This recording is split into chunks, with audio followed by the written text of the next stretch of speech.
반갑습니다. 불교 이야기 시간입니다. 오늘은 깨달음이란 무엇인가에 대해서 이야기하고자 합니다. 불교는 알기는 쉽다. 그러나 실천하기가 어렵다. 라고 말했습니다. 이건 알기 쉽고 실천이 어렵다는 것은 불교뿐만 아니라 거의 모든 종교, 철학에서 공통적으로 말하는 것이기도 합니다. 그러나 불교는 특히 이 아는 것과 실천하는 것의 간극이 매우 크다고 하는 것을 중시합니다. 왜냐하면 안다고 곧 깨달은 것이 아니기 때문입니다. 간단하게 말하면 아는 것에다가 실천이라고 하는 것이 같이 결합이 되어야만 깨달음으로 갈 수 있는 실마리가 잡힙니다.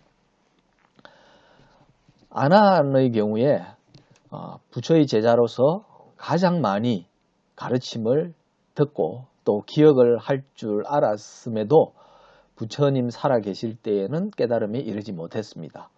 그것은 지나치게 너무 많이 알고 있었다 하는 것만이 문제가 아니고 그것을 그저 그대로 기억만 하고 있었다고 말해도 과언이 아닐 정도로 단순히 기억을 하고 있었던 데에 문제가 있습니다.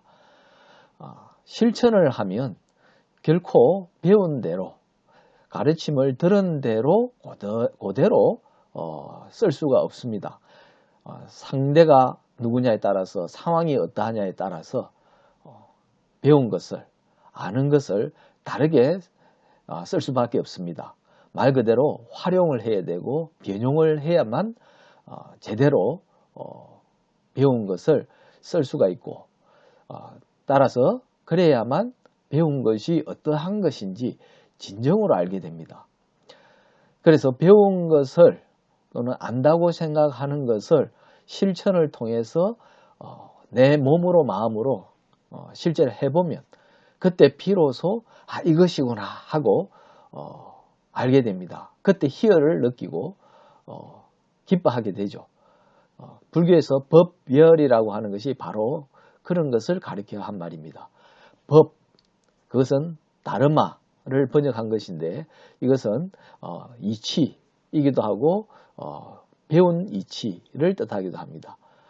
그 배운 것을 이치대로 해봤더니 이러하더라 라는 것을 내가 느끼고 알게 되면서 갖게 되는 그런 감정 상태가 바로 법열이라는 거죠. 바로 이 법열을 느끼는 것이 깨달음이라고 말할 수 있습니다. 만약에 이 깨달음이라고 하는 것이 단순히 내가 가르침을 듣고 머리로 잘 이해하려고 하면 충분히 가능하다라고 생각한다면 법열을 느끼기가 어렵습니다. 법열은 몸으로 마음으로 오는 것이지 머리로 오는 게 아니거든요. 바로 그 점이 굉장히 중요합니다. 그래서 깨달음이라는 뜻을 갖는 한자가 독특합니다. 이미 우리는 익숙해서 새롭게 느껴지지 않을 수도 있고 뭐 그렇게 특별하냐 이렇게 생각할 수도 있습니다. 이 깨달음을 나타내는 글자는 각이죠. 각. 우리가 대각 이러면 큰 대자에 이 깨달을 각 이걸 씁니다. 근데 각자의 글자를 잘 보시면 배울 학 더하기 볼 견자로 되어 있습니다. 배우고 본다 이런 거죠. 아주 흥미로운 구성입니다. 배운다고 하는 것은 불교의 교리이기도 하고 이치이기도 하죠. 바로 그 이치를 배웁니다. 그럼 배운 데서 끝난 게 아니라는 거죠. 그 배운 것을 가지고 사물을, 현상을, 존재하는 모든 것을 제대로 볼 줄 알아야 된다는 겁니다. 굉장히 중요한 의미가 있죠. 볼견자를 넣은 데는 각별한 이유가 있습니다. 불교에서 흔히 하는 말이 여실하다. 여실지견 이렇게 말하죠. 여실, 같을려 열매실자입니다. 열매실자는 실제, 실질, 실상을 가리키는 말이죠. 그러면 여실은 실상 그대로 이런 뜻입니다. 다르게 말하면 있는 그대로 이 말이죠. 그럼 여실지견은 실상 그대로 본다. 있는 그대로 본다. 이런 뜻입니다. 근데 있는 그대로 보는 것이 쉽습니까? 결코 쉽지 않습니다. 더구나 우리는 태어났을 때 이 태어나는 순간에는 자연 상태에 있는 것 같죠. 그런데 우리는 태어날 때 이미 인간이 수천 년, 수만 년 살아오면서 다양한 경험과 학습을 통해서 체득한 말을 DNA 속에 가지고 있습니다. 그것을 대대로 새 생명이 태어날 때마다 물려주고 있습니다. 그리고 물려받고, 그래서 태어날 때 다른 동물과 비슷한 것 같지만 사실은 아주 다릅니다. 이미 인간이 태어나서 언어를 쓴다는 것. 아이가 태어나서 서너 살만 되면 벌써 말을 아주 잘합니다. 3살짜리 아이가 구사할 수 있는 어휘력이나 언어 문장 능력을 침팬지에게 가르치려고 그러면 침팬지 20년, 30년을 가르쳐도 그만큼은 안 됩니다. 침팬지와 인간의 DNA 차이는 0.12 정도밖에 차이가 안 난다고 알려져 있습니다. 지극히 적은 부분이 차이가 나지만 문제는 언어를 학습하고 그리고 지식을 체득하는 데 있어서는 하늘과 땅 차이만큼이나 크게 납니다. 그것은 오랜 세월 동안 생물학적 유전자뿐만 아니고 이런 문화적 유전자도 전수해 오면서 인간이 침팬지와는 아주 다른 길을 가고 다른 삶을 살 수밖에 없게 된 데에 거의 까닭이 있습니다. 이건 결국 뭘 말하냐면 인간에게는 문화적으로 획득된 많은 것들이 태어나면서부터 몸속에 갈물이 되어서 있다는 거죠. 그것 때문에 우리가 공부도 하고 실천도 하고 깨달음을 추구하기도 사실 하는 겁니다. 그러나 문제는 여기에는 시효가 이미 지나가 버린 것, 시대에 맞지 않게 아주 낡아버린 것, 버려야 될 것, 이런 것들까지도 같이 담겨 있다는 겁니다. 이런 건 일종의 고정관념, 통념, 선입견, 편견을 구성하고 있습니다.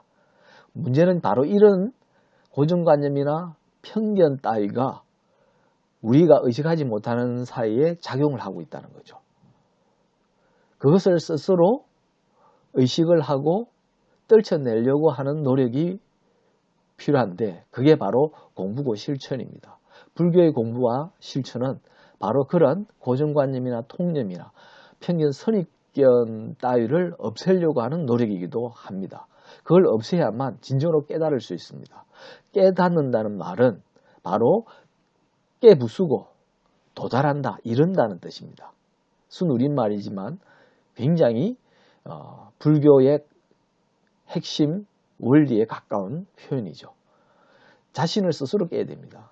근데 나를 깨는 거지만 사실은 나 이전에 수많은 세대 동안에 형성되어 왔던 그런 경험, 관습, 습관 이런 것들을 다 깨부수는 겁니다. 그래야만 내가 나를 온전히 들여다볼 뿐만 아니고 그렇게 깨부수었을 때에 갖추어진 내 능력으로 사물을 제대로 보고 판단할 수 있다는 거죠. 태어날 때부터 이미 타고난 것이 있을 뿐만 아니고 태어나서 자라는 사이에 아이 적부터 어른이 될 때까지 이 사회가 많은 것을 가르쳐 줍니다. 교육을 통해서 우리가 살아가는 데 필요하다고 하면서 주입시키는 것들이 굉장히 많습니다. 그런데 우리가 곰곰이 생각해 보면 그렇게 주입받은 걸로 과연 우리가 잘 사느냐 하는 거죠. 실제로 잘 살지를 못합니다. 배운 것만 가지고는. 왜? 그게 이미 시대에 뒤떨어진 것일 뿐만 아니고 그 배운 것들이 정말로 이 세상을 살아가는데 필요하고 유익한 것들로만 이루어진 것이 아니기 때문입니다. 심지어는 왜곡되고 곡해된 것도 꽤 많이 있습니다. 불완전한 것도 많이 있고요. 그것을 내 스스로 자각을 하면서 낡은 것, 불필요한 것, 쓸데없는 것들을 버릴 수 있어야 되는데 바로 그것이 불교의 수행입니다. 그런 것들을 떨어냈을 때, 그리고 내 의지와 상관없이 내가 스스로 의식하지 않고 내 속에 자리하고 있는 것들을 걷어낼 때, 그건 일종의 먹구름과 같은 겁니다. 그것을 걷어내야만 태양을 온전하게 볼 수 있습니다. 바로 그런 걷어내는 공부를 하는 것. 그래서 어떻게 걷어낼 건가, 무엇을 걷어낼 건가 하는 이런 여러 가지 것들을 공부하는 것이 바로 불교 공부기도 합니다. 그걸 내가 지식으로 받아들였을 때 그것대로 실제로 해봐야 됩니다.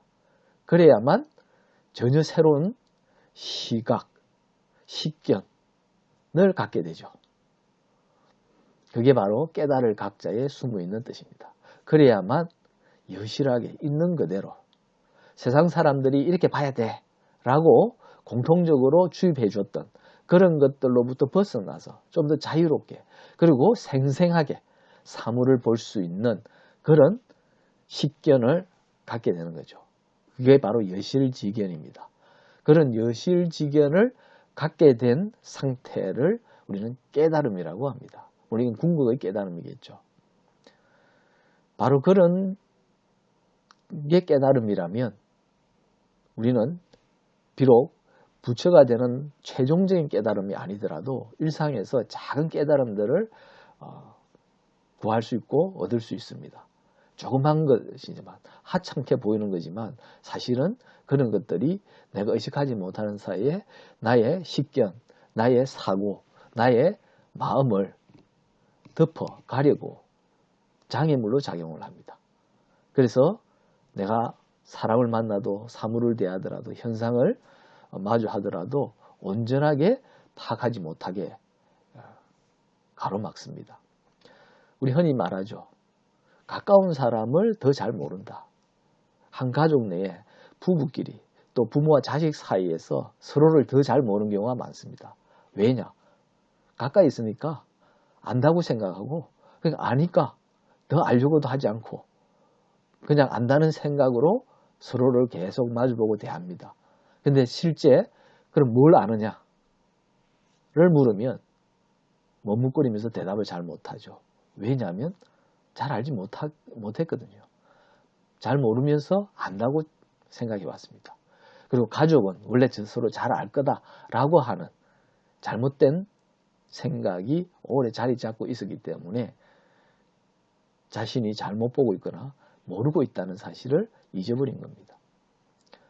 바로 그 점을 돌이켜보고 반성하면서 자신을 새롭게 만들 수 있도록, 자신을 이때까지 덮어싸고 있는 껍데기를, 또 내 눈을 가로막고 있는 가림막을 치우도록 만드는 것, 이것이 바로 불교의 진정한 공부입니다. 그래서 부처가 가르쳐준 것을 우리는 배워서 알게 되는 것도 중요하지만 그것은 최소한의 필요 조건입니다. 그 다음에는 실천을 통해서 이 공부를 실천함으로써 그런 장애물들을 없애려고 하는 것, 나의 의식을 새롭게 바꾸려고 하는 것, 사고를 완전히 전환시키려고 하는 것, 그래서 사물들을 있는 그대로 보려고 하는 그런 노력을 계속 시도해야만 됩니다. 실천이 어려운 이유는 바로 그러한 시도를 하기가 쉽지 않기 때문입니다. 잠깐만 방심하면 이전 상태로 돌아가 버리는 것이 바로 인간의 그런 관행의 습관입니다. 그 습관을 깨려고 하면 훨씬 더 많은 노력이 필요하겠죠. 깨달음은 바로 그럴 때 주어진다 하는 것이 저희 생각입니다. 불교 경전에는 깨달음은 이것이다 라고 말하지 않습니다. 그는 깨달은 자만이 알고 있고 깨달은 사람은 또 말해줄 수 없습니다. 깨닫지 못하는 자도 말을 들어봐야 알기가 어렵습니다. 다만 단순히 보고 듣고 그래서 아는 것은 깨달은 게 아니다 하는 거죠. 깨달음을 조그만 거라도 얻었다면 사물을 보는 시각이 달라진다. 달라지기 때문에 새로움을 느끼고 내 자신의 삶도 한결 더 상쾌하고 더 즐거울 수 있다 하는 것만은 말씀드릴 수 있을 것 같습니다. 오늘은 여기까지입니다. 승부하십시오.